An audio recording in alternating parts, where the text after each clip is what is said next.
Bu videoda ism familiyasiga shunaqa narsa qo'ygan odamga spam uramiz. Bloklashda bossak pastdagi tugmalar ko'rinmay qoladi. Ekran depayi kichkina bo'lgani uchun.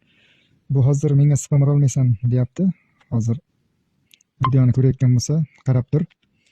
Bu uchun birinchi bo'lib qiladigan ishimiz telefon haqida. Samsungda ham xuddi shunday, Redmi'da ham. Samsungda biroz boshqacha, lekin shu yerda xotira degan joydan topsa bo'ladi. Bu yerda batafsil ma'lumotga kiramiz. Endi bu yerda